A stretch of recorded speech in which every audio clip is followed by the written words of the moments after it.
Très souvent, quand je rencontre un couple, ma curiosité est telle que je ne peux pas m'empêcher de poser ces questions. Vous êtes rencontrés comment? Ça fait combien de temps que vous êtes ensemble? Comment t'as su que t'étais amoureux ou amoureuse? Comment était la demande en mariage? C'est pour ces moments, ces échanges que j'ai eu envie de créer ce podcast. Alors bienvenue dans Yes I Do, le podcast qui t'emporte dans une vague d'émotions, de bonheur et surtout d'amour. Yes I Do, c'est le podcast pour rêver, vibrer et frissonner. Si vous souhaitez suivre l'aventure du podcast et les coulisses, je vous invite à suivre le compte Instagram yesido.podcast et n'hésitez pas à vous abonner sur les plateformes d'écoute et me laisser un avis pour me soutenir dans ce nouveau chapitre. Bonjour Laura. Bonjour. Alors merci de m'accueillir chez toi. C'est un grand plaisir de te rencontrer et de découvrir ton histoire. La première chose, c'est est-ce que tu peux te présenter en quelques mots avant qu'on commence? Alors moi je suis Laura, j'ai 34 ans, je suis mariée donc à Charles et j'ai 2 petites filles, donc Elisabeth qui a 8 ans, Colette qui a 5 ans et du coup je suis juriste, voilà. Donc je suis bien occupée. Alors on est sur un podcast sur l'amour. Et ma première question, c'est est-ce que quand tu étais petite, tu rêvais du grand amour et de te marier? Oui, donc mon dessin animé préféré c'est Cendrillon. Donc je me rêvais en Cendrillon. C'était un de mes dessins animés préférés. Et c'est vrai que je me voyais en Cendrillon avec le prince charmant, voilà, qui viendrait me faire danser, virevolter. Voilà. Et est-ce que cette vision, elle a changé au cours de quand t'as grandi, ton adolescence, etc. Oui, après je me suis rendu compte que les hommes n'étaient pas forcément tous des princes. Oui, ça a beaucoup évolué. Bon, c'est sûr qu'après on se rend compte vraiment des choses. Et puis j'aurais pas aimé faire le ménage comme Cendrillon. Donc oui, ça a pas mal évolué. Je me suis rendu compte que c'était une utopie. Voilà. Un Disney. Un Disney, voilà, c'est ça. Un rêve. C'est ça, un rêve. Avant, donc tu vas nous raconter la rencontre avec ton mari. Mais avant de rencontrer ton mari, dans quel état d'esprit tu étais? Est-ce que tu avais déjà vécu des histoires qui étaient... des histoires et dans quel mood t'étais à ce moment-là? Ouais, alors j'ai toujours eu des relations sérieuses. Mon premier amoureux, j'avais 16 ans. Ça a duré 3-4 ans. Voilà, ça a toujours été des histoires très sérieuses. Et avant de rencontrer mon mari, j'étais libre. Voilà, je voulais profiter de la vie, être tranquille, pas forcément m'embêter avec une nouvelle relation. J'avais un nouvel appartement voilà, j'étais seule. C'était parfait. J'avais pas envie de me prendre la tête à ce moment-là. Voilà. T'étais bien avec toi-même. J'étais bien avec moi-même. J'avais envie presque d'être seule et j'étais pas en recherche d'une nouvelle relation. Voilà, j'étais bien dans mon boulot, j'étais bien chez moi. Voilà, tout roulait. T'avais quel âge à ce moment-là? C'était il y a 10 ans, donc j'avais 24 ans. Ok. Voilà, j'étais jeune. T'es toujours jeune, hein. Et du coup, est-ce que tu peux nous raconter un peu la rencontre? Je l'ai pas rencontré en premier. Ah. J'ai rencontré son papa en premier. Oh. Oui, c'était juste avant les fêtes de Noël, donc en décembre 2013 du coup. Et du coup, j'allais toujours manger dans une petite épicerie. Elle faisait des tartes, des quiches, des sandwichs, et elle me connaissait très bien parce que je venais manger souvent ici. Et des fois le soir même, j'allais boire un verre, voilà. C'était familial, elle savait que j'étais seule, bon, pas forcément que je cherchais quelqu'un. Et du coup, donc j'étais assise au comptoir en train de manger ma quiche. Et du coup, elle me dit, mais Pierre, il a quelqu'un pour toi. Qu'est-ce qu'elle me fait comme plan? Je dis bon. Puis je lui dis, mais qui ça? Pierre, il a quelqu'un pour toi, son fils est là. Puis moi, je commence à me décomposer, donc on commence à faire les présentations. Et il me dit, oui, mon fils, Charles, il est de retour du Canada pour les vacances de Noël. Bon, si vous voulez, venez, je sais plus, je crois que c'était jeudi, venez jeudi, on boira un verre tous les trois, vous ferez connaissance. Oui, bon, d'accord, pas de souci, je viendrai. Donc moi, le jeudi, je me pomponne, je me fais toute belle. Je vais au rendez-vous à 19h. Personne. Donc je dis bon, c'est sympathique. J'ai dit à la patronne, j'ai dit bah vous le remercierez hein, si vous le revoyez. Je dis bon bah c'est sympa un lapin. Et en fait il avait oublié son papa. Ah mais non. Et il l'avait pas dit à son fils. Ah oui, il était pas au courant. Il était pas au courant. Donc forcément il pouvait pas venir. Hein. Oui. Voilà. Et donc du coup je revois son papa peut-être 10 jours après qui s'excuse. Oh je suis désolée, j'ai oublié. Vous savez, il est commerçant, donc les fêtes de fin d'année, c'est un peu stressant. Je dis oui, écoutez, pas de souci, tant pis, ça sera pour une prochaine. Et puis il me dit, ah bah écrivez-lui sur Facebook, Charles, vous le retrouverez. Puis moi je me suis dit, bon, Facebook, les trucs par Internet, il était au Canada, moi j'étais ici, c'est pas terrible. Et ma maman qui me dit, oh, écrivez quand même, au pire, ça sera un copain, t'iras en vacances. Ah oui, des petites vacances au Canada. Des petites vacances au Canada, voilà. Elle me dit, pourquoi pas, ça peut. Puis du coup, je me décide à lui envoyer un mail. Enfin, un message. Et puis comme on n'était pas amis, puis je savais pas trop si c'était lui, parce que il y avait pas trop de photos, donc j'étais pas sûre que ce soit le bon profil. Donc je le vous vois en plus dans le message.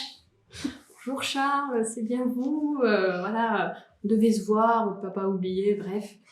Et lui, après, il était au courant quand même que... Toujours pas. Ah, toujours pas. Toujours pas. Et donc 10 jours après, toujours pas de réponse. Vu qu'on n'était pas amis, ça apparemment ça se met dans une autre...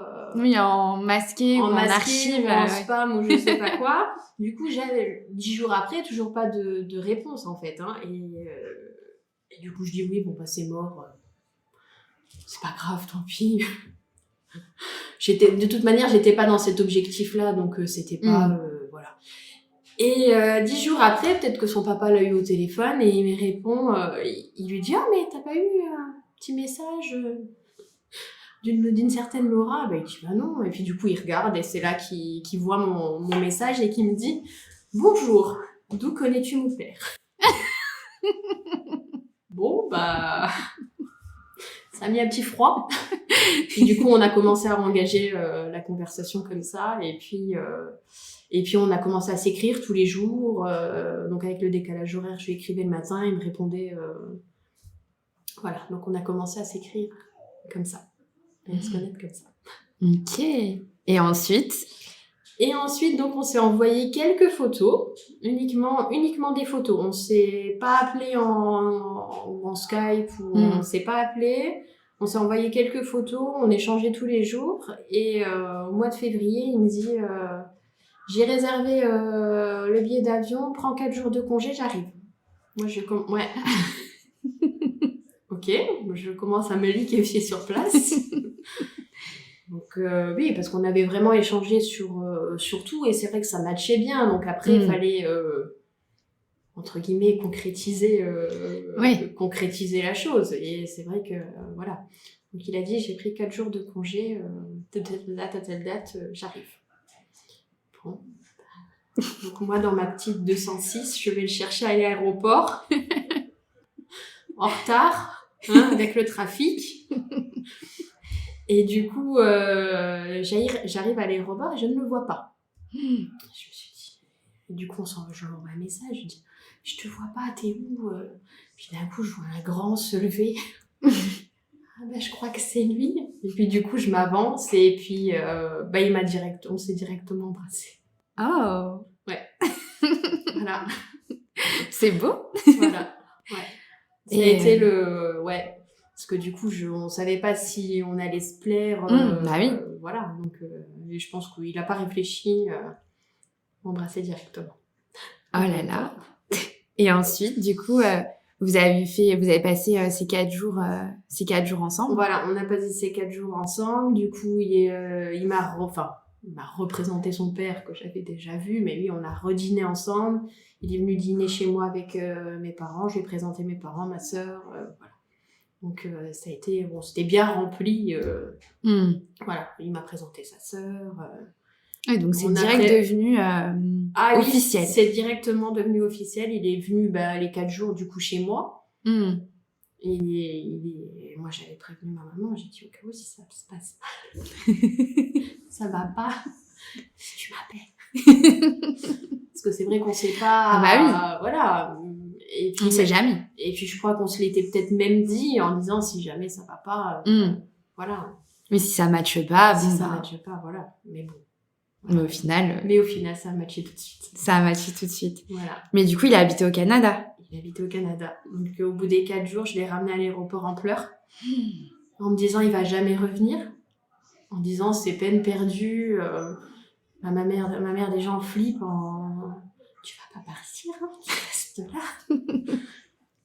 Je dis écoute, pour le moment, n'en est pas là, voilà.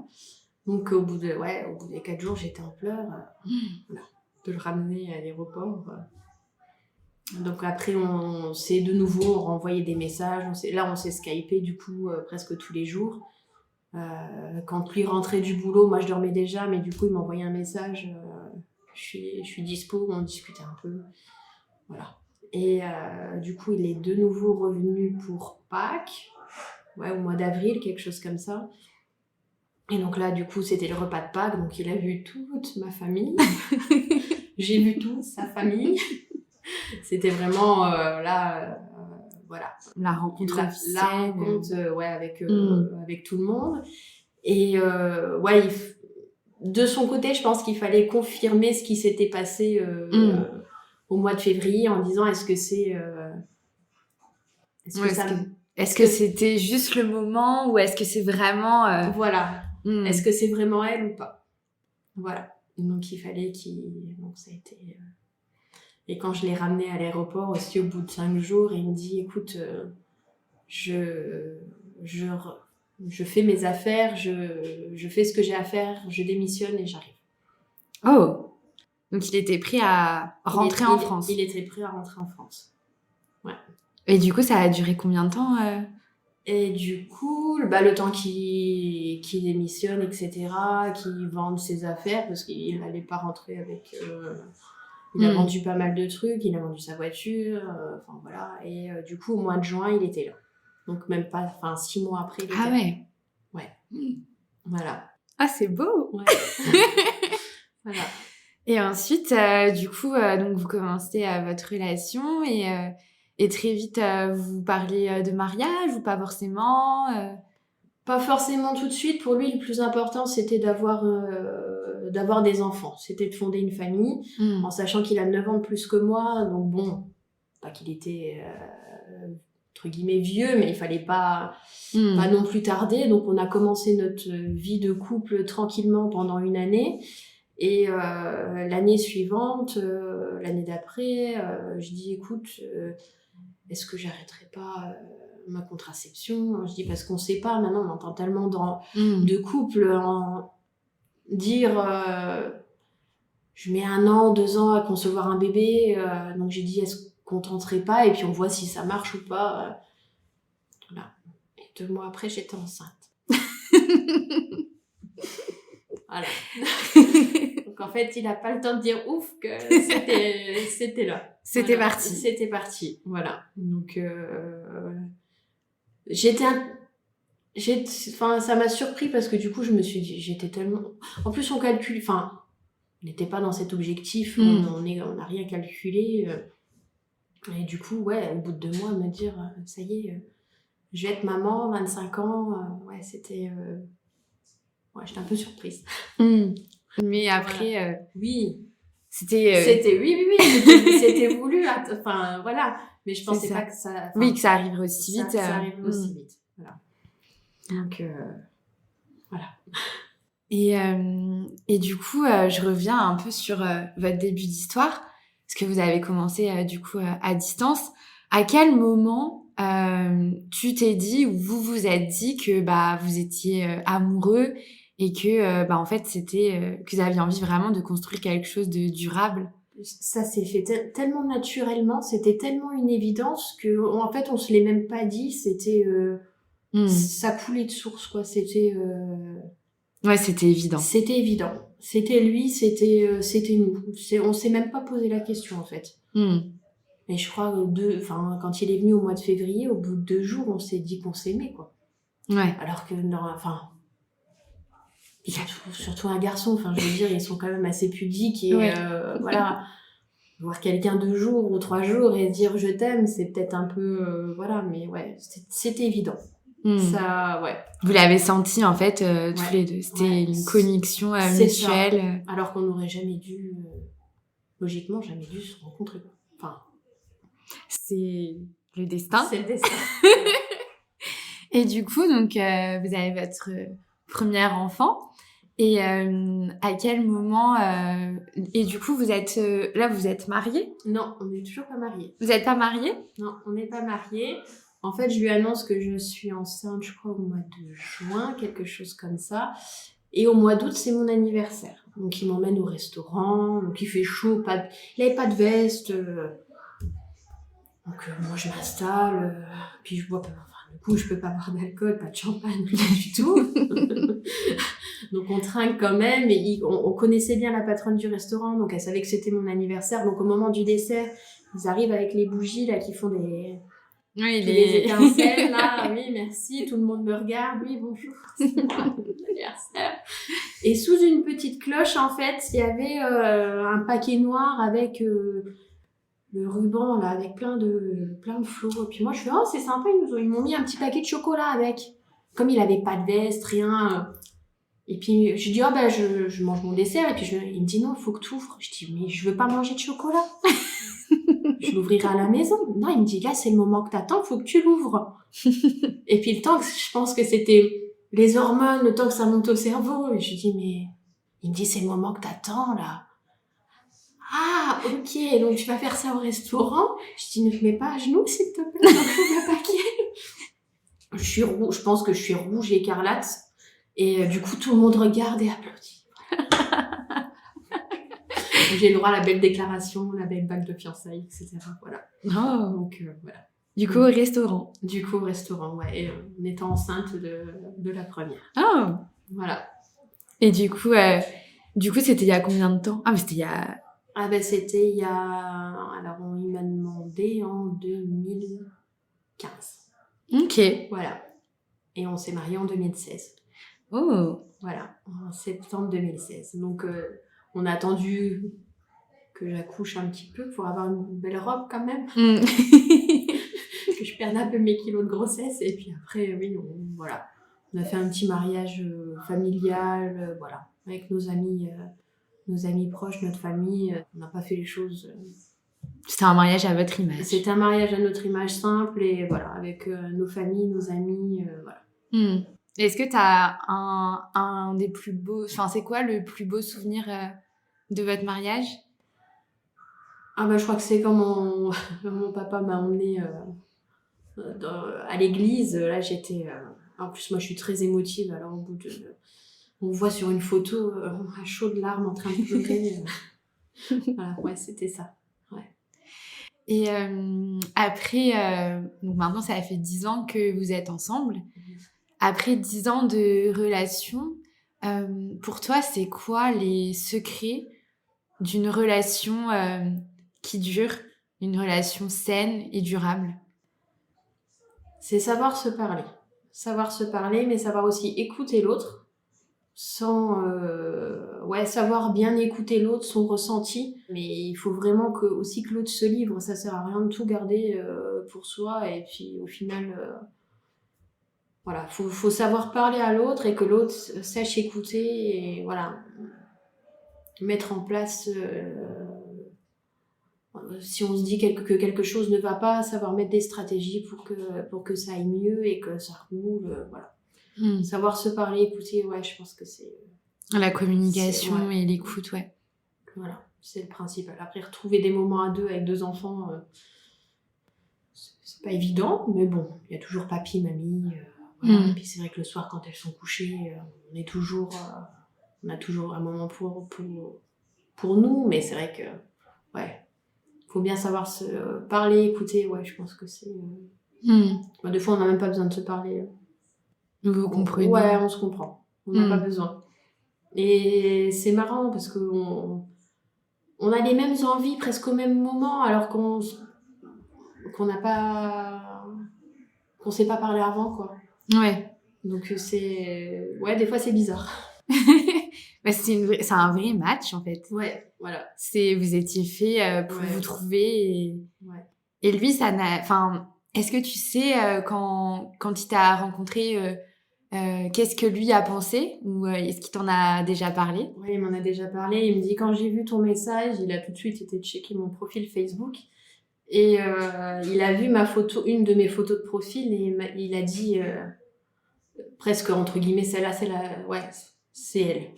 Ah ouais. Juste en voyant ma photo. Waouh! Ça me donne des frissons. Ouais. C'est fou. C'est trop... Juste en voyant une Mmh. photo, il a dit, j'ai vu dans ton regard, dans ton sourire, sur la photo que c'est, enfin, voilà, ça pouvait matcher, que ça allait être toi, quoi. Parce que lui, il était installé au Canada pour vivre là-bas. Pour vivre là-bas, oui, ça faisait Ouais. déjà 5 ou 6 ans qu'il était Mmh. là-bas. Il avait ses amis, voilà, son travail. Il était parti pour Mmh. rester plusieurs années, quoi. C'était pas du tout prévu qu'il revienne ici dans la région. Voilà. Ses parents me remercient quand même un peu. Voilà. Trop bien. Et du coup, j'aime bien poser cette question parce que c'est un podcast sur l'amour et que toi, tu vois, tu as le recul de 10 ans de relation. Et aujourd'hui, qu'est-ce que tu dirais aux personnes qui ne croient plus en l'amour ou qui ont... Enfin voilà, qui ont vécu des histoires un peu compliquées et qui se disent que en fait, peut-être que ça n'arrivera jamais. Ouais, voilà, ça arrive un jour. Tout arrive. Il faut laisser faire le destin. Tout, pour moi, c'est mon mari et moi, on dit que c'était écrit, que fallait qu'on se rencontre et que voilà, c'était écrit. Donc, pour moi, il y a toujours quelqu'un pour voilà, qui va arriver. Pas forcément avec le cheval blanc, mais toujours quelqu'un qui arrive. Avec un avion. Voilà. Un Boeing. C'est ça. Et du coup, ouais, donc du coup, tu crois vraiment au destin. Tu penses que... Ah oui. Ouais. Bah, Ouais, j'avoue. je l'aurais jamais vu. Enfin, on se serait croisés dans la rue, on se serait pas. Enfin, puis le peu de fois qu'il était là, je pense on se serait peut-être jamais vu, quoi. Donc c'était vraiment. Ouais. Et le papa, du coup, dans tout ça, aujourd'hui, il est content. Ah, il est content. Il avait peut-être senti quelque chose. Oui. Ah oui, il est très content. Son fils est revenu. Bon, je lui ai pas fait de petit-fils, hein, mais. Ça, on peut pas choisir. Ça, on peut pas choisir. Mais voilà, oui, il est très cool. Ouais. Moi, je pense que même lui, il s'y attendait pas, quoi. Mais est-ce que t'as d'autres choses à nous dire? Est-ce que le fait d'avoir, tu vois, quand on a un enfant, enfin quand on a des enfants, comment, enfin j'imagine que ça change complètement ça change la vie de complètement couple. la vie de couple. La famille se redistribue autant à l'arrivée du premier que l'arrivée du deuxième. Toutes les cartes se redistribuent. Autant pour la première, en plus, ça a été très compliqué. Elle ne dormait pas. Il fallait la bercer constamment. Donc c'est vrai que l'arrivée des enfants, ça a été un moment un peu... Après, on s'est toujours aimé, mais c'est vrai que c'était des moments un peu tendus. Voilà. Il faut redistribuer les cartes et voilà. Ouais, retrouver sa place. Sa place, avoir autant son rôle de maman, mais aussi son rôle de femme. Enfin, des fois, c'est pas évident. Voilà. Mais on y arrive. Avec de la communication, voilà, une avec bonne la écoute. Voilà. C'est ça. Quand il me voyait désespérée en fin de journée, que je lui disais, je vais marcher un quart d'heure. Oui, vas-y. Parce qu'elle avait tellement hurlé toute la journée qu'il fallait bien que je décompresse. Hein. Mais oui. Et je savais que je pouvais compter sur lui à n'importe quel moment. Lui, il sait par exemple que j'ai besoin de beaucoup de sommeil. Donc c'est lui qui a géré quasiment les nuits des 2 filles. Moi, je faisais le dernier biberon vers 22h, 23h. Et lui, gérait le reste de la nuit, quoi. Donc, pour moi, c'était... parce qu'il se disait, si elle n'a pas bien dormi, elle va être de mauvaise humeur. Fait ricocher. Donc, il préférait... Lui a moins besoin de sommeil que moi, donc voilà. C'est vrai que c'était... voilà, trouver des astuces, des solutions. Trouver un équilibre, en fait, qui vous convienne... À tous les deux. Ouais. Voilà. Et lui savait que, enfin, moi, le sommeil, c'est vital. Je comprends. Ouais. Et du coup, oui, c'est lui qui a quasiment géré les nuits. Et même encore maintenant, elles appellent papa la nuit, elles appellent pas maman. Ouais, elles savent. Ça. La nuit. Et souvent, des fois, même, je les entends pas. Ouais. Non, c'est lui qui se lève. Bon, après, il a le sommeil plus léger que moi, mais... Mais c'est ça, je pense que c'est aussi ça, le couple, il évolue. Et après, il faut trouver des équilibres dans tout. Et c'est bien de s'écouter, justement, de comprendre l'autre, peut-être, pour... Voilà. Mais pour que l'amour perdure. Non, mais c'est vrai, parce que je veux dire, si on se sent mal, si on n'est pas bien dans son couple, dans sa vie, avec ses enfants, s'il y a pas un grain de sable, mais voilà, il faut savoir déloger le grain de sable pour que ça puisse continuer à rouler, quoi. Et comment on gère, parce que j'imagine que alors je ne sais pas, enfin ça dépend vraiment des couples, mais il y a toujours des périodes plus ou moins faciles. Et comment on fait en sorte que l'amour soit plus fort que tout? Je sais pas, c'est tellement évident chez nous que... Ouais. Ouais. En fait, à aucun moment, vous avez jamais remis en question... Non. Non, j'ai jamais remis en question l'amour que j'avais pour lui. Jamais. Lui, je pense pas. Non, mais on s'est toujours... Bon, après, il y a des hauts débats, comme dans tous les couples, mais je veux dire, après, ça reste, c'est le père de mes enfants, c'est mon âme sœur, quoi. Ouais. Et il fait... Voilà, il fait des efforts, je fais des efforts... Enfin, voilà. On essaye de...